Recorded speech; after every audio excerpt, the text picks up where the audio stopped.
A lot of people ask how we choose the themes for our units of investigation. Each year, whether you're in primary, elementary, or in secondary, our students are doing 6 different units of investigation, each one lasting 6 weeks, deep experiential learning, trying to get to the heart of those big ideas. But how do we choose them? How do we sequence them? Could we do anything we want? Well, there is some backbone to this, so I want to explain it. Every year, we try to do approximately 3 big science units. And the way we decide those is that we look at a set of standards called the Next Generation Science Standards. And these are some of the most widely used science standards in the world. One of the things we love about them is that they are very conceptual. So they allow for big, broad ideas. When you go and look at the Next Generation Science Standards, you'll see that the themes, that the subjects that students are to learn are organized in age groupings. So like K through 2, 3 through 5, 6 through 8, and high school. So when we identify and look at all of the different themes that we would see in those standards, and if they're happening in K through 2, we try to make sure that all of our students that are in primary are going to get exposure to that idea during that age level. And if it happens in secondary or in high school, we're going to try to do the same there. For our social studies style units, and that's about as well 3 per year, we use a program called Project Arrow. And the Arrow stands for AERO, which is American Education Reaches Out.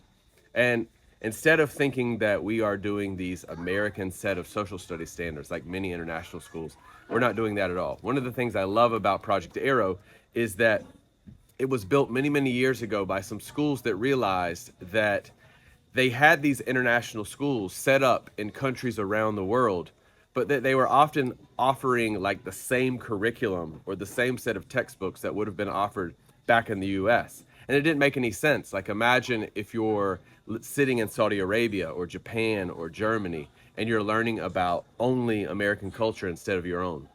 So they took those very American specific standards and made them far more conceptual.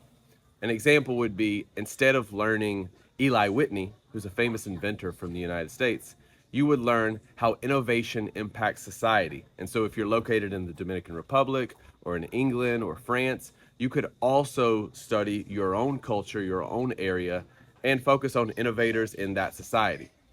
We take a look, just like we do with the Next Generation Science Standards, we take a look at the big themes across the board from K all the way to 12 and the Project Arrow standards, and we also do the same. We try to sequence them so that every student has exposure to those big ideas at the appropriate time, whether it's K through 2, 3 through 5, 6 through 8, 9 through 12.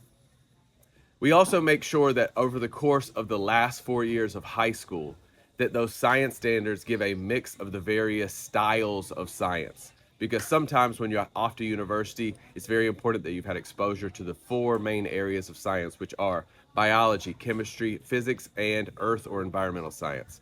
So you'll also see that a little bit with the sequence in our secondary level.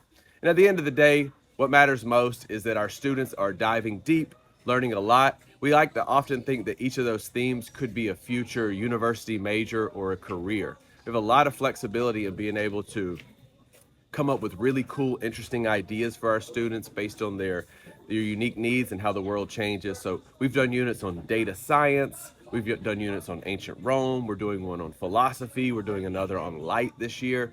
Really big, broad ideas that allow our students to really take a lot of different directions. But the sequence and the scope of those are based around a set of standards that are internationally and widely used around the world.